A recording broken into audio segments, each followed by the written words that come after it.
ಎಲ್ರಿಗೂ ನಮಸ್ಕಾರ. Welcome back to my channel Nambika. ಎಲ್ಲರೂ ಹೇಗಿದ್ದೀರಾ? ಐ ಹೋಪ್ ಎಲ್ಲರೂ ಕೂಡ ನೀವು ಚೆನ್ನಾಗಿದ್ದೀರಾ ಅಂತ ಅನ್ಕೋತೀನಿ. ನಾನು ಕೂಡ ತುಂಬಾ ಚೆನ್ನಾಗಿದ್ದೀನಿ. ಇವತ್ತು ಶುಕ್ರವಾರ ಬೆಳಗ್ಗೆಯಿಂದನೇ ಇಲ್ಲಿ ಬ್ಲಾಗ್ನ ಸ್ಟಾರ್ಟ್ ಮಾಡ್ತಾ ಇದ್ದೀನಿ. ಆಲ್ರೆಡಿ ನನ್ನ ತಮ್ಮನೇಲಿ ನೋಡಿದ್ರೆ ನಿಮ್ಗೆ ಗೊತ್ತಾಗಿರುತ್ತೆ ನಾವೆಲ್ಲೋ ಆಚೆ ಟ್ರಿಪ್ ಹೋಗ್ತಿದ್ದೀವಿ ಅಂತ. ಹೌದು, ಆಚೆ ಹೋಗ್ತಾ ಇದ್ದೀವಿ. ಒಂದು 3 ಡೇಸ್ ಮಟ್ಟಿಗೆ ಆಚೆ ಎಲ್ಲಾದರೂ ಹೋಗೋಣ, ಮನಸ್ಸಿಗೂ ಕೂಡ ಸ್ವಲ್ಪ ಸಮಾಧಾನ ಅಂತ ಅನಿಸುತ್ತೆ ಅಂತೇಳಿ ಹೋಗ್ತಾ ಇದ್ದೀವಿ. ನಮ್ಮ ಅಜ್ಜಿ ಹೋದ್ಮೇಲೆ ಸ್ವಲ್ಪ ಮನಸ್ಸಿಗೆ ಯಾಕೋ ಸಿಕ್ಕಾಪಟ್ಟೆ ಬೇಜಾರಾಗಿತ್ತು. ಹಾಗಾಗಿ ನಮ್ಮ ಮನೆಯವರು ಸ್ವಲ್ಪ ಆಚೆ ಹೋಗ್ಬರೋಣ, ನಿನಗೂ ಕೂಡ ಸ್ವಲ್ಪ ರಿಲೀಫ್ ಆಗುತ್ತೆ ಅಂತೇಳಿ ಆಚೆ ಕರ್ಕೊಂಡು ಹೋಗ್ತಿದ್ದಾರೆ. ಎಲ್ಲೋ ಹೋಗ್ತಿದ್ದೀವಿ ಏನು ಎತ್ತ ಅನ್ನೋದು ಈ ಬ್ಲಾಗಲ್ಲಿ ನಾನು ಕಂಟಿನ್ಯೂ ಆಗಿ ಶೇರ್ ಮಾಡ್ತಾ ಹೋಗ್ತೀನಿ. ವಿಡಿಯೋನ ಎಲ್ಲೂ ಕೂಡ ಸ್ಕಿಪ್ ಮಾಡಿಬಿಡಿ. ಅಂದೇವೆ ಹೋಗ್ತಾನೆ ಬಿಡದಿ ಬಂತು. ಹಾಗಾಗಿ ಅಲ್ಲಿ ತಟ್ಟೆ ಇಡ್ಲಿನ ತಿನ್ಕೊಂಡು ಹೋಗೋಣ, ತುಂಬಾ ರುಚಿಯಾಗಿರುತ್ತೆ ಅಂತೇಳಿ ಎಲ್ಲರೂ ಕೂಡ ಇಲ್ಲಿ ಇಡ್ಲಿನ ತೊಗೊಂಡಿದ್ದೀವಿ. ನಿಮಗಿಲ್ಲಿ ಬಿಡದಿ ತಟ್ಟೆ ಇಡ್ಲಿ ಅಂದರೆ ಯಾರಿಗೆಲ್ಲ ಇಷ್ಟ ಆಗುತ್ತೆ ಅಂತೇಳಿ ಕಾಮೆಂಟ್ ಮಾಡಿ. ನನಗಂತೂ ಬಿಡದಿ ತಟ್ಟೆ ಇಡ್ಲಿ ಅಂದರೆ ತುಂಬಾ ಇಷ್ಟ ಆಗುತ್ತೆ. ನಾವು ಈ ಕಡೆ ಬಂದಾಗ ಕಂಪಲ್ಸರಿಯಾಗಿ ತಿಂತೀವಿ. ಹಾಗಾಗಿ ಇವತ್ತು ಅಲ್ಲೇ ತಿನ್ಕೊಂಡು ಹೋಗೋಣ ಟಿಫನ್ ಅಂತೇಳಿ ಎಲ್ಲರೂ ಕೂಡ ಇಲ್ಲಿ ತೊಗೊಂಡಿದ್ದೀವಿ. ಎಲ್ಲರೂ ಕೂಡ ತಟ್ಟೆ ಇಡ್ಲಿನ ತೊಗೊಂಡಿದ್ವಿ. ಅದ್ರ ಜೊತೆಗೆ ಒಂದು ರೈಸು ಮತ್ತು ಅಂದರೆ ಒಂದು ಪುಳಿಯೋಗರೆ ಮತ್ತು ಒಂದು ಚಿತ್ರಾನ್ನ ಕೂಡ ತೊಗೊಂಡಿದ್ವಿ. ಅದು ಕೂಡ ತುಂಬಾ ರುಚಿಯಾಗಿತ್ತು. ನನಗಂತೂ ಎಲ್ಲನೂ ಕೂಡ ಟೇಸ್ಟ್ ತುಂಬಾ ಇಷ್ಟ ಆಯಿತು. ಅದರಲ್ಲೂ ಈ ಇಡ್ಲಿಗೆ ಬೆಣ್ಣೆ ಹಾಕಿ ಕೊಡ್ತಾರೆ, ಅದಂತೂ ತುಂಬಾ ರುಚಿಯಾಗಿರುತ್ತೆ. ಈ ಬಿಡದಿ ತಟ್ಟೆ ಇಡ್ಲಿ ಯಾರಿಗೆಲ್ಲ ಇಷ್ಟ ಆಗುತ್ತೆ ಅಂತ ಹೇಳಿ ಕಾಮೆಂಟ್ ಮಾಡಿ. ಇವತ್ತು ಆಚೆ ಹೋಗ್ತಾ ಇರೋದು 2 ಫ್ಯಾಮಿಲಿ, ಅಂದರೆ ನಾನು, ನಮ್ಮ ಮನೆಯವರು, ಜೊತೆಗೆ ನನ್ನ ಅಕ್ಕನ ಮಗ, ಹಾಗೆ ನಮ್ಮ ಮನೆಯವ್ರ ಫ್ರೆಂಡು ಮತ್ತು ಅವ್ರ ವೈಫು ಅವ್ರ ಪಾಪು ಹೋಗ್ತಾ ಇದ್ದೀವಿ. ಅವರು ನಮ್ಮ ಮನೆಯವರು ಮತ್ತು ಅವ್ರ ಫ್ರೆಂಡು ಇಬ್ಬರು ಒಟ್ಟಿಗೆ ಜೊತೆಲೇ ಓದಿದ್ದು. ಸ್ಕೂಲ್ ಡೇಸು ಮತ್ತು ಕಾಲೇಜ್ ಡೇಸಿಂದನೂ ಜೊತೆಗೆ ಓದಿರೋದು. ಈಗ ಜೊತೆಗೆ ಕೂಡ ಇಬ್ಬರು ಕೆಲಸ ಮಾಡ್ತಿದ್ದಾರೆ ಒಟ್ಟಿಗೆ. ಅಷ್ಟು ಬಾಂಡಿಂಗ್ ಅವರಿಬ್ಬರಲ್ಲಿದೆ. ಮತ್ತು ಅಣ್ಣ ಈಗ ನನಗೆ ಸ್ವಂತ ಅಣ್ಣನ ಥರ ಆಗೋಗ್ಬಿಟ್ಟಿದ್ದಾರೆ. ಅಷ್ಟು ಕ್ಲೋಸ್ನೆಸ್ ಆಗಿದ್ದಾರೆ, ಸ್ವಂತ ಅಣ್ಣನ ಥರನೇ ಆಗೋಗ್ಬಿಟ್ಟಿದ್ದಾರೆ. ಅವ್ರನ್ನ ಬಿಟ್ಟು ನಾವು ಹೋಗೋದಿಲ್ಲ, ನಮಗೆ ಬಿಟ್ಟು ಅವ್ರು ಹೋಗೋದಿಲ್ಲ, ಎಲ್ಲೂ ಕೂಡ ಆ ಥರ ಆಗೋಗ್ಬಿಟ್ಟಿದೆ. ಹೋದರೆ 2 ಫ್ಯಾಮಿಲಿ ಜೊತೆಗೆ ಹೋಗ್ತೀವಿ, ಇಲ್ಲ ಅಂತಂದರೆ ಎಲ್ಲೂ ಹೋಗೋದೇ ಇಲ್ಲ, ಆ ಥರ ಆಗಿದೆ. ಅವ್ರ ಮಗ ನೀರಜ್ ಅಂತ ಹೇಳಿ ನೇಮು. ಎಷ್ಟು ತುಂಟ ಅಂತಂದರೆ ಅವನಿಲ್ಲ ಅಂತಂದಿದ್ರೆ ನಮಗೆ ಈ ಟ್ರಿಪ್ಪು ಅಷ್ಟು ಖುಷಿನೇ ಕೊಡ್ತಿರ್ಲಿಲ್ಲ ಅಂತ ಅನಿಸುತ್ತೆ. ಅಷ್ಟು ಟೈಮ್ ಪಾಸ್ ಮಾಡ್ತಿದ್ದ ನಮ್ಮ ಜೊತೆ, ಎಷ್ಟು ಟೈಮ್ ಸ್ಪೆಂಡ್ ಮಾಡ್ತಿದ್ವಿ ಅಂದರೆ ಅವನ ಜೊತೆ. ಅವ್ನ ತುಂಟಾಟ, ಅವ್ನು ಮಾತಾಡೋ ರೀತಿ ಎಲ್ಲನೂ ಕೂಡ ತುಂಬಾ ಇಷ್ಟ ಆಗ್ತಿತ್ತು. ಅದರಲ್ಲೂ ಅವರು ಬೆಳಗಾಂ ಕಡೆಯವರು ಆಗಿರೋದ್ರಿಂದ ಅವ್ರ ಕಡೆ ಭಾಷೆನೇ ಹೇಳಿಕೊಟ್ಟಿದ್ದಾರೆ. ಅವನು ಆ ಕಡೆ ಭಾಷೆನೇ ಮಾತಾಡ್ತಾನೆ, ತುಂಬ ಚೆನ್ನಾಗಿ ಮಾತಾಡ್ತಾನೆ. ಅದು ಕೇಳೋದಕ್ಕೆ ಒಂಥರ ಚೆಂದ ಅನಿಸುತ್ತೆ. ಎಷ್ಟು ಪುಟ್ಟ ಮಾತುಗಳಂದರೆ ಅವನಿಲ್ಲ ಅಂತಂದಿದ್ರೆ ಟ್ರಿಪ್ಪೆಲ್ಲ ನಮಗೆ ಸಪ್ಪೆ ಅಂತ ಅನಿಸ್ಬಿಡ್ತಿತ್ತು ಅಂತ ಅನಿಸುತ್ತೆ. ಅಷ್ಟು ಚೆನ್ನಾಗಿ ತುಂಟಾಟ ಮಾಡ್ತಾನೆ. ನಿಜವಾಗ್ಲೂ ಅವನಿರೋದಕ್ಕೆ ನಮಗೆ ತುಂಬಾ ಖುಷಿ ಆಗ್ತಿತ್ತು. ಅದರಲ್ಲೂ ನಮ್ಮ ಮನೆಯವ್ರಿಗೆ ಮಾಮ ಅಂದ್ಕೊಂಡು, ನನಗೆ ಚಿಕ್ಕಿ ಅಂದ್ಕೊಂಡು ತುಂಬ ಚೆನ್ನಾಗಿ ಸೆಟ್ ಆಗಿಬಿಟ್ಟಿದ್ದಾನೆ. ನಮ್ಮಿಬ್ಬರಿಗಂತೂ ನಮಗೆ ಅವನ ಜೊತೆ ಟೈಮ್ ಪಾಸ್ ಮಾಡೋದಕ್ಕೆ ಒಂದು ಚೆಂದ ಅನಿಸ್ತಿತ್ತು. ನಾವಾಗೆ ಅವನ್ನ ಮಲಗಿಸಿದ್ರು ಕೂಡ ಅವ್ನು ಮಲ್ಕೋತಿರ್ಲಿಲ್ಲ, ಅಷ್ಟು ಚೆನ್ನಾಗಿ ಟೈಮ್ ಪಾಸ್ ಮಾಡ್ತಿದ್ದ ನಮ್ಮ ಜೊತೆ. ಡ್ಯಾನ್ಸ್ ಎಲ್ಲ ಮಾಡಿಕೊಂಡು ತೆಗೆದಿಟ್ಟಿದ್ನ. ಮಾಮು ಕರಿಯಪ್ಪ, ಸುಮ್ಮನೆ ತಿನ್ಬಾ ಅಂತ ಕರಿ.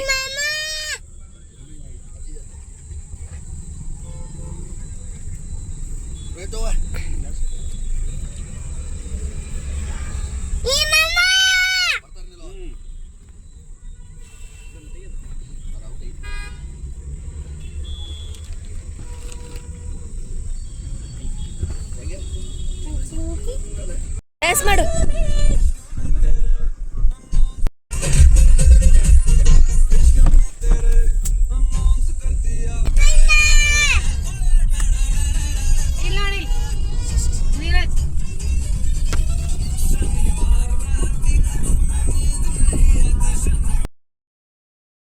ನಾವು ಆ ಪಾಪು ಜೊತೆ ಟೈಮ್ ಸ್ಪೆಂಡ್ ಮಾಡಿಕೊಂಡು ಬಂಡೀಪುರ ಫಾರೆಸ್ಟ್ ರೀಚ್ ಆಗಿದ್ದು ನಮಗೆ ಗೊತ್ತೇ ಆಗಲಿಲ್ಲ ಅಂತ ಅನ್ನಿಸ್ಬಿಡ್ತು. ಒಂದು ಸ್ವಲ್ಪ ಕೂಡ ಮೈಕೈ ನೋವಾಗಿರ್ಬೋದು, ಟಯರ್ಡ್ ಆಗಿರ್ಬೋದು, ಏನೂ ಕೂಡ ಆಗಲಿಲ್ಲ.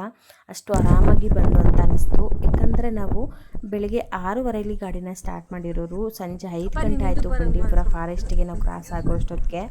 ಬಟ್ ನಮ್ಗೆ ಆ ಫೀಲೇ ಅಂತ ಅನ್ನಿಸ್ತಿಲ್ಲ, ಅಷ್ಟು ಎಂಜಾಯ್ ಮಾಡ್ಕೊಂಡು ಬಂದ್ವಿ ನಾವು. ಓಡೋಯ್ತು ಪಾಪ ಸ್ಲೋ ತಗೊಲ್ಲ, ಏನು ಸ್ಪೀಡ್ ತಗೋತೀರಿ? ಜೂಮ್ ಮಾಡ್ತಾನೆ.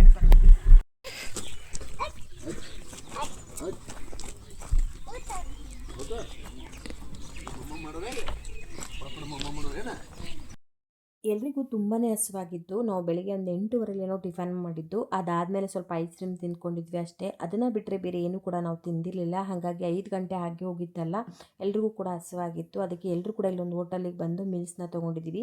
ಊಟ ಅಂತೂ ತುಂಬಾ ರುಚಿಯಾಗಿತ್ತು ಅಂತ ಹೇಳ್ಬೋದು. ಅದರಲ್ಲೂ ಒಂದು 2-3 ಥರ ಸಾಂಬಾರು, ಪಲ್ಯ ಎಲ್ಲನೂ ಕೊಟ್ಟಿದ್ದರು. ಈ ಕಡೆ ಚಪಾತಿ ಸ್ವಲ್ಪ ಕಡಿಮೆ ಅಂತ ಅನಿಸುತ್ತೆ, ರೈಸೇ ಜಾಸ್ತಿ ಅನಿಸುತ್ತೆ.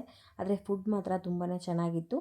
ಬಟ್ ನಮ್ಮ ಅಣ್ಣನ ವೈಫಿಗೆ ಅವ್ರಿಗೆ ಅಷ್ಟು ಇಷ್ಟ ಆಗಲಿಲ್ಲ. ಯಾಕಂದರೆ ಅವ್ರ ಕಡೆ ಸ್ವಲ್ಪ ರೈಸ್ ಕಡಿಮೆ ಅಂತ ತಿನ್ನೋದವರು, ಅವರಿಗೆ ಸ್ವಲ್ಪ ಚಪಾತಿ ಇರಬೇಕು. ಹಾಗಾಗಿ ಅವ್ರು ಸಪ್ರೇಟಾಗಿ ಚಪಾತಿನ ತೊಗೊಂಡ್ರು.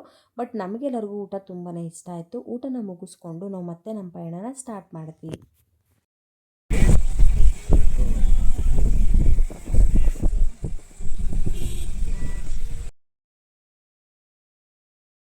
ಕೊನೆಗೂ ನಾವು ಊಟಿಗೆ ರೀಚ್ ಆಗೇ ಬಿಟ್ವಿ. ನಾವು ಊಟಿಗೆ ಬರೋ ಅಷ್ಟೊತ್ತಿಗೆ ಹತ್ತತ್ರ ಒಂದು 6:30 ಆಗೇ ಹೋಗ್ಬಿಟ್ಟಿತ್ತು. ಇವಾಗ ನಾವು ಫಸ್ಟ್ ವಿಸಿಟ್ ಮಾಡಿದಂಥ ಪ್ಲೇಸ್ ಬಂದು ಬಟಾನಿಕಲ್ ಗಾರ್ಡನ್ ಅಂತ. ಇದಂತೂ ತುಂಬಾ ಚೆನ್ನಾಗಿದೆ. ಈ ಪ್ಲೇಸಿಗಂತೂ ನಾನು ಫಸ್ಟ್ ವಿಸಿಟ್ ಮಾಡಿದ್ದು. ನನಗಂತೂ ತುಂಬಾ ಖುಷಿ ಆಯಿತು. ಅದರಲ್ಲೂ ಈ ಊಟಿಗೆ ಎಷ್ಟು ಗ್ರೀನರಿಯಾಗಿ ನ್ಯಾಚುರಲ್ ಆಗಿರುತ್ತೆ. ಇದು ನೋಡೋದಕ್ಕೆ ಒಂಥರ ಚೆಂದ ಅಂತ ಅನಿಸುತ್ತೆ. ಆ ಬೆಟ್ಟ ಗುಡ್ಡ, ಆ ಗುಡ್ಡದ ಒಳಗಡೆ ಕೆಲವೊಬ್ರು ಕಾಡೊಳಗೆಲ್ಲ ಮನೆ ಕಟ್ಕೊಂಡಿರೋ ಥರ ಅನಿಸುತ್ತೆ. ನೋಡೋದಕ್ಕೆ ಒಂದು ಚೆಂದ ಅಂತ ಅನಿಸುತ್ತೆ. ನಾನು ಊಟಿಗಿದು 2 ಸಲ ಬರ್ತಾಯಿದ್ದೀನಿ. ಇದಕ್ಕಿಂತ ಮುಂಚೆ ನನ್ನ ಫ್ರೆಂಡ್ಸ್ ಜೊತೆ ಬಂದಿದ್ದೆ. ಆವಾಗ ಈ ಪ್ಲೇಸ್ನ ನಾನು ಕವರ್ ಮಾಡೋದಕ್ಕಾಗಿರಲಿಲ್ಲ. ಹಂಗಾಗಿ ಈ ಸತಿ ಈ ಪ್ಲೇಸ್ನ ಕವರ್ ಮಾಡ್ತಾಯಿದ್ದೀನಿ. ತುಂಬಾ ಚೆನ್ನಾಗಿದೆ ಈ ಪ್ಲೇಸ್ ಅಂತೂ. ನೋಡೋದಕ್ಕಂತೂ ತುಂಬಾ ಚೆನ್ನಾಗಿದೆ. ಎಷ್ಟು ಗ್ರೀನರಿ ಆಗಿರುತ್ತೆ ಅಂದರೆ ನೋಡೋದಕ್ಕೆ ಸಖತ್ತಾಗಿ ಅನಿಸುತ್ತೆ. ಯಾರಾದರೂ ಈ ಪ್ಲೇಸಸ್ ನೋಡಿಲ್ಲ ಅಂತಂದರೆ ಊಟಿಗೆ ಹೋದಾಗ ಈ ಪ್ಲೇಸ್ನಂತೂ ನೀವು ಮಿಸ್ ಮಾಡ್ಕೊಳ್ಳೇಬಿಡಿ. ತುಂಬಾ ಚೆನ್ನಾಗಿರುತ್ತೆ. ನೋಡೋದಕ್ಕೂ ಕೂಡ ಎಷ್ಟು ಚೆನ್ನಾಗಿತ್ತಂದರೆ, ಅದರಲ್ಲೂ ಆ ಮಗು ಜೊತೆ ನಾವು ಟೈಮ್ ಸ್ಪೆಂಡ್ ಮಾಡಿಕೊಂಡು ಎಷ್ಟು ಚೆನ್ನಾಗಿ ಆಡಿಕೊಂಡು ತುಂಬಾ ಚೆನ್ನಾಗಿ ಟೈಮ್ ಸ್ಪೆಂಡ್ ಮಾಡಿದ್ವಿ ಅಂತಲೇ ಹೇಳ್ಬೋದು.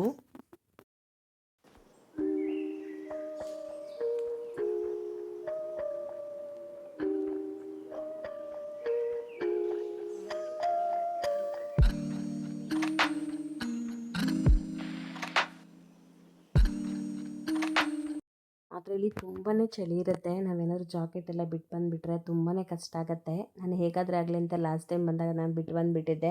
ಆವಾಗ ನಾನು ಇಲ್ಲಿ ಮತ್ತೆ ಬೈ ಮಾಡಿದ್ದೆ. ಹಾಗಾಗಿ ಈ ಸತಿ ನೆನ್ಪು ಮಾಡಿಕೊಂಡು ಎಲ್ಲನೂ ಕೂಡ ನೀಟಾಗಿ ತೊಗೊಂಡು ಬಂದಿದ್ದೆ. ತುಂಬಾ ಚಳಿ ಇರುತ್ತೆ. ಅದನ್ನೆಲ್ಲ ನಾವು ಜಾಕೆಟ್ಸು ಮತ್ತು ಕ್ಯಾಪ್ಗಳೆಲ್ಲ ಬಿಟ್ಟು ಬಂದುಬಿಟ್ರೆ ತುಂಬಾ ಚಳಿ ಅಂತ ಅನಿಸುತ್ತೆ. ಅದನ್ನು ಮಾತ್ರ ನಾವಿಲ್ಲಿ ಬಿಟ್ಟು ಬರೋದಕ್ಕೆ ಆಗೋದೇ ಇಲ್ಲ. ಅಲ್ಲಲ್ಲಿ ನಿಂತ್ಕೊಂಡು ನಿಧಾನಕ್ಕೆ ಫೋಟೋ ಎಲ್ಲ ತೊಗೊಂಡು ತುಂಬ ಚೆನ್ನಾಗಿ ಟೈಮ್ ಸ್ಪೆಂಡ್ ಮಾಡಿದ್ವಿ. ತುಂಬಾ ಚೆನ್ನಾಗಂತ ಅನ್ನಿಸ್ತು. ಬಟ್ 6:30 ಆದ್ರೂ ಎಷ್ಟು ಕತ್ಲೆ ಅಂತ ಅನ್ನಿಸ್ತಾನೆ ಇಲ್ಲ. ನೋಡಿ ಎಷ್ಟು ಬೆಳಕಂತ ಅನ್ನಿಸ್ತಿರುತ್ತೆ.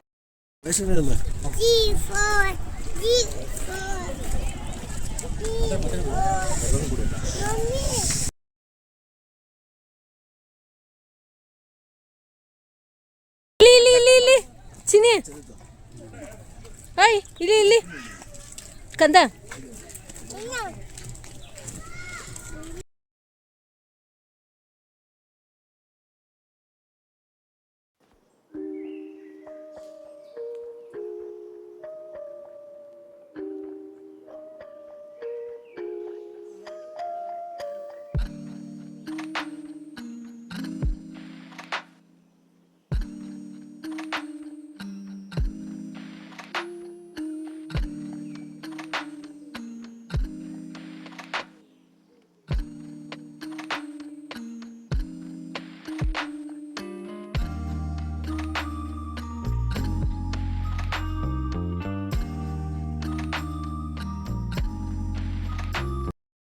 ಈ ಗಾರ್ಡನ್ ಎಷ್ಟು ದೊಡ್ಡದಿದೆ ಅಂತಂದರೆ ತುಂಬಾ ಚೆನ್ನಾಗಿದೆ ನೋಡೋದಕ್ಕಂತೂ. ಅದರಲ್ಲೂ ಈ ಥರ ಫ್ಯಾಮಿಲಿಗಳೆಲ್ಲ ಬಂದಾಗ ಒಂದು ಒಳ್ಳೆ ಟೈಮ್ ಸ್ಪೆಂಡ್ ಮಾಡ್ಬೋದು ಅಂತಲೇ ಹೇಳ್ಬೋದು.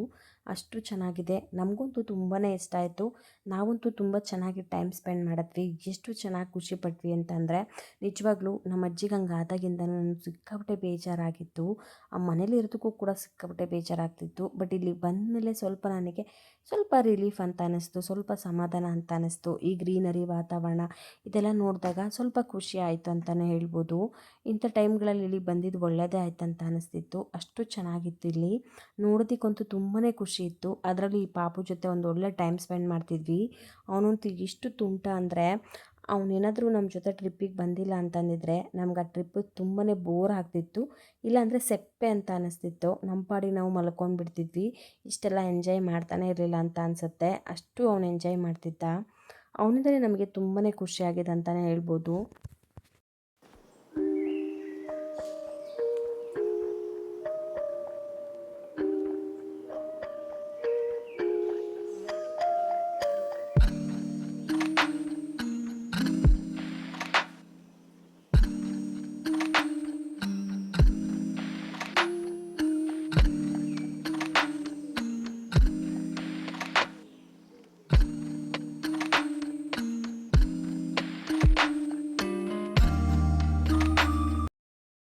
ಫ್ಲವರ್ಸ್ ಏನು ನೋಡ್ತಾ ಇದ್ದೀರಾ ತುಂಬಾ ಚೆನ್ನಾಗಿರುತ್ತೆ ಇದು. ಅಂದರೆ ಇದು ಫುಲ್ಲು ಗ್ಲಾಸ್ ಇದೆ. ಈ ಗ್ಲಾಸ್ ಮನೆ ಒಳಗಡೆ ಈ ಫ್ಲವರ್ನ ಇಟ್ಟಿದ್ದಾರೆ. ತುಂಬಾ ಚೆನ್ನಾಗಿದೆ ಇದು. ನೋಡೋದಕ್ಕಂತೂ ತುಂಬಾ ಚೆನ್ನಾಗಿದೆ. ಈ ಗಾರ್ಡನಲ್ಲಿ ಮೇಯ್ನ್ ಹೈಲೈಟ್ ಅಂತ ಅಂದರೆ ಈ ಫ್ಲವರ್ಸ್ ಏನೇನೆ ತುಂಬಾ ಚೆನ್ನಾಗಿ ಕಾಣಿಸುತ್ತೆ. ಈ ಕಡೆ ಏನಾದರೂ ನೀವು ಊಟಿಗೆ ಬಂದಾಗ ಈ ಪ್ಲೇಸ್ನಂತೂ ಯಾವುದೇ ಕಾರಣಕ್ಕೂ ಮಿಸ್ ಮಾಡ್ಕೋಬೇಡಿ. ತುಂಬಾ ಚೆನ್ನಾಗಿದೆ. ಆರಾಮಾಗಿ ಫ್ಯಾಮಿಲಿ ಜೊತೆ ಟೈಮ್ ಸ್ಪೆಂಡ್ ಮಾಡ್ಬೋದು. ನೋಡೋದಕ್ಕೂ ಕೂಡ ತುಂಬ ಎಂಜಾಯ್ ಮಾಡ್ಬೋದು ಅಂತಲೇ ಹೇಳ್ಬೋದು.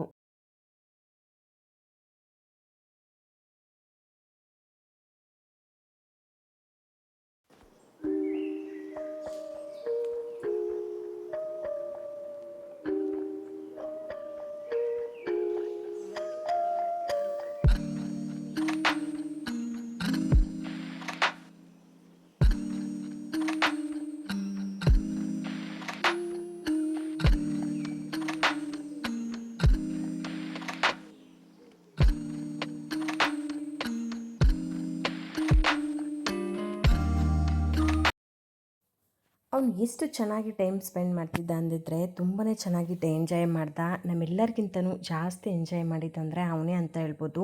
ತುಂಬ ಚೆನ್ನಾಗಿ ಎಂಜಾಯ್ ಮಾಡ್ದ. ಯಾರಿಗೂ ಕೂಡ ತೊಂದರೆ ಕೊಡ್ತಾ ಇರಲಿಲ್ಲ. ಅವ್ನ ಪಾಡಿಗೆ ಅವ್ನು ಆಟ ಆಡ್ತಿದ್ದ. ನಮ್ಮ ಅಕ್ಕನ ಮಗ ಇರೋದಕ್ಕೆ ಅವರಿಬ್ಬರಿಗೂ ಚೆನ್ನಾಗಿ ಸೆಟ್ ಆಗಿತ್ತು. ಇಬ್ಬರು ಚೆನ್ನಾಗಿ ಎಂಜಾಯ್ ಮಾಡ್ತಿದ್ರು ಅಂತಲೇ ಹೇಳ್ಬೋದು. ಹಾಗಾಗಿ ನಮಗೂ ಕೂಡ ಯಾರಿಗೂ ಇಲ್ಲಿ ಕಷ್ಟ ಆಗಲೇ ಇಲ್ಲ. ಅವನ್ನ ಕರ್ಕೊಂಡು ಬಂದಮೇಲೆ ಸಣ್ಣ ಮಕ್ಕಳನ್ನ ಕರ್ಕೊಂಡು ಬಂದರೆ ಈ ಥರ ಆಚೆ ಎಲ್ಲ ಸ್ವಲ್ಪ ಕಷ್ಟ ಅಂತ ಹೇಳ್ತಾರೆ. ಬಟ್ ಈ ಪಪ್ಪು ಆ ಥರ ಏನೂ ಕೂಡ ಯಾರಿಗೂ ಕಷ್ಟ ಕೊಡ್ತಾ ಇರಲಿಲ್ಲ. ಅವ್ನ ಪಾಡಿಗೆ ಅವ್ನು ಆಟ ಆಡೋನು, ಅವ್ನ ಪಾಡಿಗೆ ಅವನದೇ ಆದ ಒಂದು ಭಾಷೆಯಲ್ಲಿ ಮಾತಾಡೋನು. ಅದನ್ನು ಕೇಳೋದಕ್ಕಂತೂ ತುಂಬ ಚೆಂದ ಅನಿಸೋದು. ಅವ್ನ ಭಾಷೆ ನಮ್ಗೆ ಸ್ವಲ್ಪ ಅರ್ಥ ಆಗ್ತಿರ್ಲಿಲ್ಲ, ಬಟ್ ಆದರೂ ಕೇಳೋದಕ್ಕೆ ಮಾತ್ರ ತುಂಬ ಚೆನ್ನಾಗಿ ಅನಿಸೋದು.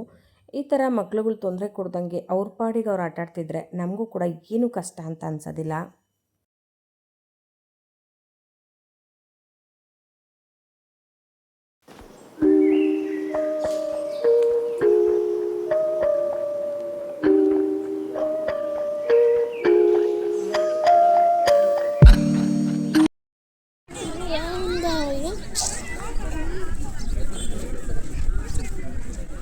ಓಡು ಜಗಿ ಓಡ.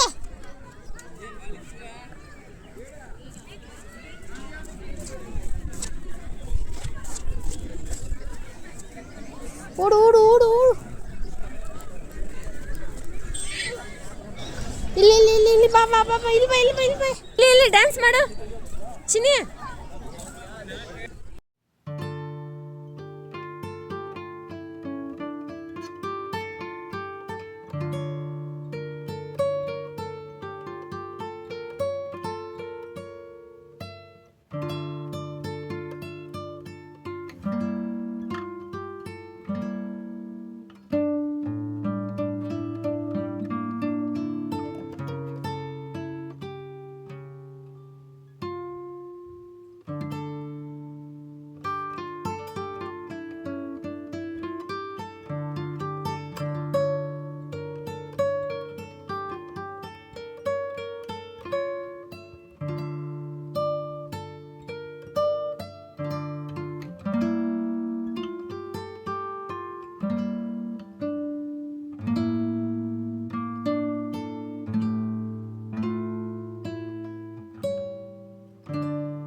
ನೋಡಿ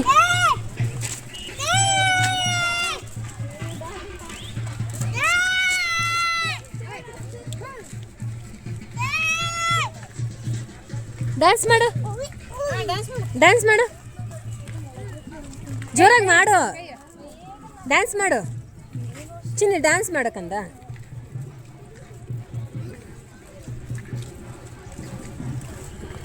ಡ್ಯಾನ್ಸ್ ಮಾಡ್ಬೋದು, ಜೋರಾಗಿ ಮಾಡ್ಬೋದು. ಸ್ಟೆಪ್ ಮಾಡ್ದಿಲ್ಲ, ಸ್ಟೆಪ್ ಮಾಡು, ಸ್ಟೆಪ್. ಹಾಂ ಮಾಡು. ನೀರಜ್ ಹೆಂಗೆ ಮಾಡ್ತಾರೆ?